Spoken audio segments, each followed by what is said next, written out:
एक बेलन मान लिया मैंने यहाँ पे और एक अर्धगोला के आधार समान है। ठीक है, आधार भी समान है।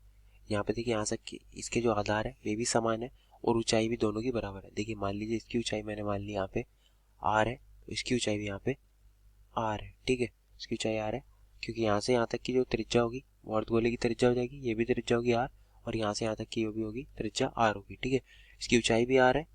तो देखिए अगर इसके व्यास भी समान है मतलब आधार भी समान है तो इसकी त्रिज्या भी कितनी होगी बेलन की, वो भी हमारे यहाँ पे आर होगी। ठीक है, उनके आयतनों का अनुपात मुझे पता लगाना है। मुझे यहाँ पे चार विकल्प दिया है, 3:4, 1:2 या 2:3, और यह दिया हुआ है चौथा 2:5। ठीक है, दोनों के अनुपात निकालने हैं, आयतन के अनुपात। तो सबसे पहले मैं बेलन के बारे में बात करूंगा। देखिए बेलन का आयतन कितना होता है, बेलन का आयतन b बराबर मैं लिखता हूँ पाई आर की घात 2h। देखिए जो ऊंचाई है वो भी आर है और त्रिज्या है आर है, तो यहाँ पे कितना हो जाएगा पाई आर की घात 2 गुणा आर, तो यहाँ पे कितना हो जाएगा पाई आर की घात 3। ठीक है, ये आ गया बेलन का आयतन b। ठीक है, इसे मैं v1 के नाम से प्रतिष्ठित करता हूँ।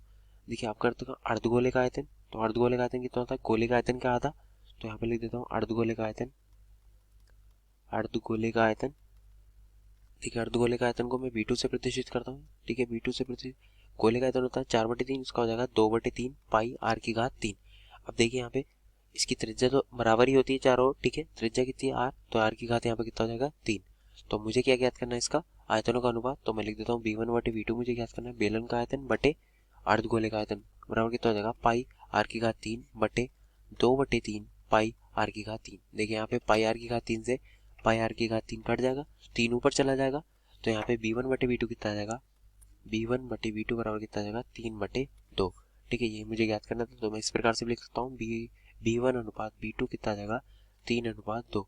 ठीक है, ये मेरा बेलन का और अर्धगोले का अनुपात आ गया, ऊंचाई तथा आधार समान हो। ठीक है, 3:2, तो मेरा 2 दर का ये मेरा सही हो जाएगा। आयोग हेलो दोस्तों, हमें प्रश्न में बोला गया है कि यदि r त्रिज्या वाले एक ठोस गोले को पिघलाकर इसे r ऊंचाई के ठोस शंकु के रूप में ढाला जाता है, ठीक है, तो शंकु के आधार की त्रिज्या क्या होगी। देखिए गोला जो है ना गोला, इसे पिघलाकर शंकु बना रहे हैं, तो हमें इसकी त्रिज्या ज्ञात करनी है। ठीक है, और क्या बोला है कि चूंकि अब ठोस गोले को पिघलाकर शंकु बना रहे हैं तो दोनों का आयतन क्या होगा, समान। ठीक है, तो हमारे पास जो गोला है ना, उसे पिघला रहे हैं। ठीक है, और उसे पिघला कर बना क्या रहे हैं, एक शंकु बना रहे हैं। ठीक, और गोले की त्रिज्या हमें दी गई है आर। ठीक है, और बोला गया जो शंकु बन रहा है उसकी ऊंचाई कितनी आ रही है, उसकी ऊंचाई भी आर के बराबर है। ठीक है, ये देखिए इसे बोला गया है आर ऊंचाई। ठीक है, और गोले की त्रिज्या भी आर है।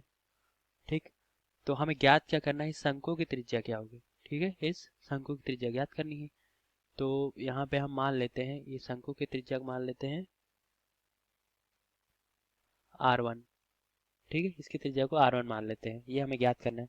अब चूंकि हम इसे पिघला कर इससे बना रहे हैं तो आयतन दोनों का क्या होगा, बराबर होगा। तो गोले का आयतन बराबर होगा हमारे शंकु के आयतन का। ठीक है, तो यहाँ गोले का आयतन का सूत्र क्या होता है, याद होना चाहिए 4/3 पाई आर की घात 3, और शंकु के आयतन का सूत्र ये होता है 1/3 पाई, त्रिज्या इसकी r1 है तो r1 का वर्ग और h।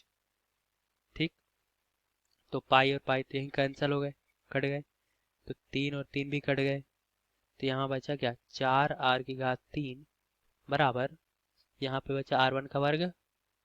ठीक है, और h कितना, h देखिए हम कितना रखेंगे r के बराबर, तो यहाँ हो गया r। ठीक, तो हमें ज्ञात क्या करना है, आधार की त्रिज्या ज्ञात करनी है ना, ये r1 का मान ही ज्ञात करना है। तो r1 का वर्ग हो जाएगा, यहाँ पे r यहाँ गुणा में है तो इधर आके भाग में आ जाएगा, 4r की घात 3/r, तो कट जाएगा, 3 था तो 2 हो जाएगा। अब इसे हम क्या लिख सकते हैं, 4r का वर्ग बराबर r1 का वर्ग। ठीक, तो r1 का वर्ग बराबर, देखिए 4 को हम ऐसा लिख सकते हैं 2 का वर्ग, और r का वर्ग को r का वर्ग ही रहने दो, दोनों में वर्ग है अर्थात 2r का वर्ग। r1 का वर्ग आ गया 2r का पूरे का वर्ग। अब देखिए दोनों के घातें समान है तो आधार भी बराबर होंगे, है ना, तो r1 बराबर कितना आ गया 2r। ठीक है, तो आधार की त्रिज्या क्या होगी, जो गोले की त्रिज्या थी उसकी दोगुनी। उम्मीद करता हूँ आपको समझ आ गया होगा दोस्तों। धन्यवाद।